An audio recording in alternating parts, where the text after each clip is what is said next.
Question number 5. Grant Robertson. Thank you, Mr Speaker. My question is to the Minister of Finance. Does his Budget 2015 speech include the statement, "There will be a small surplus this year and increasing surpluses forecast over time"?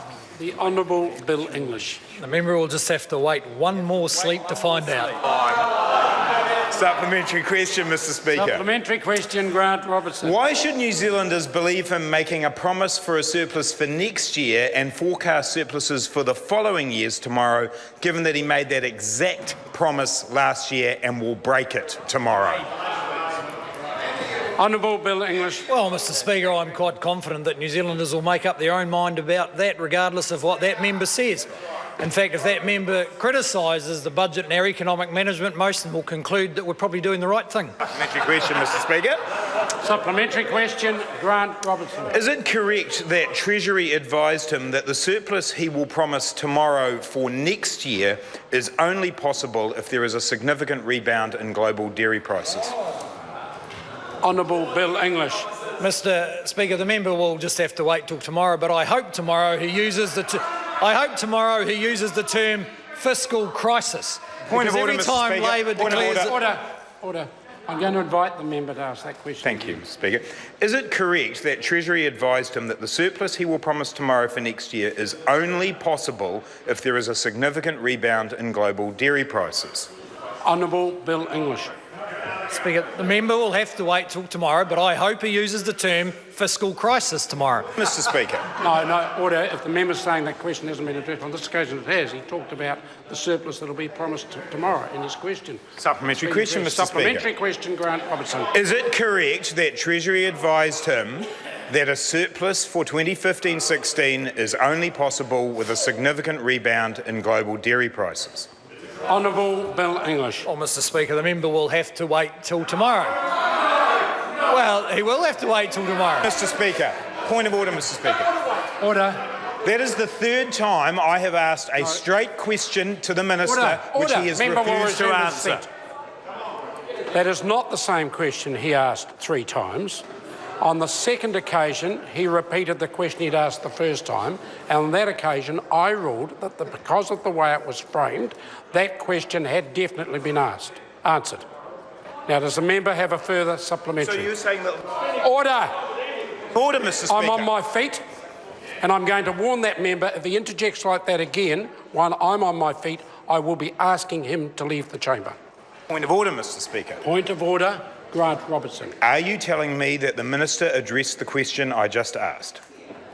No, I'm not. I'm saying that when you rose and took a point of order and said you'd asked the same question 3 times, you are in a very good mind to do it. The point I was making is that the member was wrong with his first point of order when he said he'd asked the same question 3 times. He had not. Now, we're moving forward if the member wishes to ask. I'm not entertaining further questions on my order. I'm not entertaining any further adjudication on that matter. If the member has further supplementaries, I will hear them. Point of order. Point of order, Ron Mark. Trying to be helpful as an independent observer. Order! And the member will simply raise his point of order. The point of order for you, Mr Speaker, to assist you, is that he did... Order! Order. This is a point of order. I hope. But it will be heard in silence. Yeah. It will be heard in silence. Not challenging you at all, but the question... Order! Shut the fuck up. Would the member simply raise his point of order? Trying. The point I want to raise to you, Mr Speaker, is he didn't actually say those words. His words were, this is the 3rd straight question I have asked. Not this guy. I have not asked the question the same Order! time. The member may have not heard me, but I said as far as I was concerned, I'd adjudicate on a matter that was the end of the matter. The member may not have heard that. Question number... Supplementary question. Supplementary question, Grant Robertson. Is it correct that Treasury advised him that a surplus for 2015-16 is only possible if there is a significant rebound in global dairy prices? Honourable Bill English. Mr Speaker, you will have to wait. The member will have to wait till tomorrow. Point of order, Mr Speaker. Point of order. How is that an answer addressing that question? It's about advice he has received. He can't tell me to wait till tomorrow. Amazingly enough, the Treasury do give him advice. He ignores it most of the time. We've had a similar line of questions now on 4 occasions. It's not the way I would have hoped the Minister would have answered the question. But order! The Honourable the Grant Robertson will leave the House. I warn the member that when order, the member will leave the chamber. Question. Point of order. Order. Order. Order. We have a point of order which I will hear from Chris Hipkins. Thank you, Mr Speaker. Mr Speaker, repeatedly during question time today, when there have been points of order from either side of the House, you have admonished members on this side of the House for their interjections during points of order or when you're on your feet. I'd like to know whether the same ruling is going to apply for Mr Brownlee, Ms Parata and a variety of other members on the National Party side. There were occasions when there were interjections from this side of the House when I called for order, particularly when Mr Mark was attempting to raise a point of order. I could not identify the particular person who made those interjections. Frankly, they were coming from a large number of people. On this occasion, I specifically warned Mr Robertson that if he was to interject again when I was on my feet, I would have no choice but to ask him to leave. He did not heed that warning. He gave me no choice but to deal with him severely.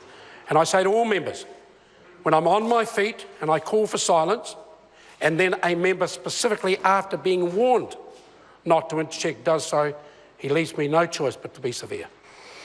Point of order, Mr Speaker. Point of order, the Honourable David Mr Speaker, the colleague, Mr Robertson, in front of me, used 4 supplementaries to ask the same question, as you have previously advised ministers to do, some members to do when ministers are not giving a straight answer.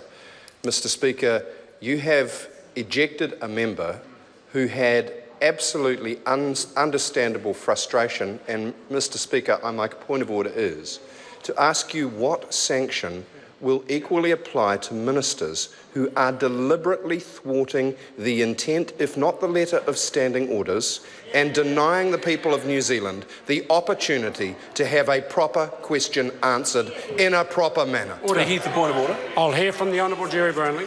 Mr Speaker, I think that question might be reasonable if it were about a range of topics that any minister should be able to answer about their portfolio. But 24 hours before our budget is delivered, being asked to give a commentary on what will be in a budget text is completely unreasonable. Order, order, order. I can understand the sense of frustration on this side. I've agreed with that. But that was not the reason Mr Robertson was ejected from the chamber. I hope I don't have to point it out again to members. The reason was he was given a very specific warning. He ignored that warning.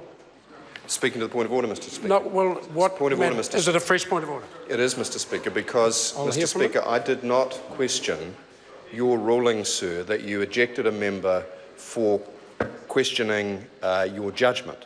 My point of order was, given the circumstances and the understandable frustration on this side of the House and the thwarting deliberately of the intent of standing orders, at what point would any sanction be applied to any minister who continued to make those types of tactics plain? That was nothing to do with the objection of Mr Robertson, with respect. And I accept that point. Ministers are responsible for their own answers, and those answers then are judged not only by this House, but by the public. If the member on one occasion, I didn't think the minister had not answered it correctly, I asked the Grant Robertson to repeat the question. That is a tactic I frequently use. No, the member now interjects and said it was on 4 occasions. As I pointed out to the House, those questions were different. On one, he quite specifically talked about a matter that would be addressed in tomorrow's speech, and that gave the minister a perfect out to say you'll have to wait for the budget. As to the last question about Treasury advice, it would have been a more satisfactory answer if it had been answered directly by the minister, but at the end of the day, I am not responsible for the answers that are given by any minister in this House. Ministers themselves are responsible for their order. Ministers themselves are responsible. They'll be judged both by this House and by the public. Speaking to the point of order, Mr. Speaker. No, I've dealt with that matter from the Honourable David Cunliffe. Speaker, point of clarification. Order, just a minute. I just want to be clear to Mr Cunliffe. I've dealt with that matter. I've made a ruling. I don't intend to relitigate it here today. Mr. Speaker. But if it's a fresh point of order... It is, Mr. Speaker. Fresh point of order, the Honourable David Cunliffe. Point of order, Mr. Speaker. What is the definition of addressing the question? Order. Now, the member is attempting to relitigate the matter. I adjudge that on every occasion, depending on the context and content of the question, the context and the content of the answer. I'm the one who makes that judgment. Speaker, point of clarification. Sorry, is this a fresh point of order? Yes, sir, it is. Right, Honourable Winston, please. Speaker, if one of the 4 questions with additional words gave the Minister of Finance an out, what was the redeeming feature for the first 3 answers that did not give him a way out? Order. Right. The member's now relitigating a matter that we've already ruled on in the House today. He's not raising a fresh point of order. Question number 6. Point of order. Order. Again, I want to give the same warning to Tracy Martin. Resume a seat. I want to give the same warning to Tracy Martin to be fair to her. If she's raising an absolutely fresh point of order, happy to hear it. But if in any way relitigates the discussion we've now had for the last 10 minutes, then I will be asking that member to leave the chamber. Point of order, Mr. Tracy Martin, point of order. Thank you, Mr. Speaker, and I appreciate your warning. And I hope that I don't transgress. But I seek your clarification on the last question asked by Mr. Robertson. Order. Not the content of the question, sir, not the content of the question. But I'm asking if you could give a ruling later on about when it is appropriate if we ask a direct question about a report, that for a minister to say we have to wait till tomorrow. Order. The member's now very dangerously should be about to leave the chamber. She is relitigating the decision I've made. I've explained to Mr Cunliffe, I've got to judge every answer given as to whether it addresses the question. Mr Cunliffe sought more definition on that. I said it depends on the context of the question, the content of the question, the content of the answer and the context. There is no specific ruling I can give as to whether any question in the future will be addressed or not. I make a judgment call. That is my responsibility in this House. Question number 6. Mark Mitchell. Thank you, Mr. Speaker.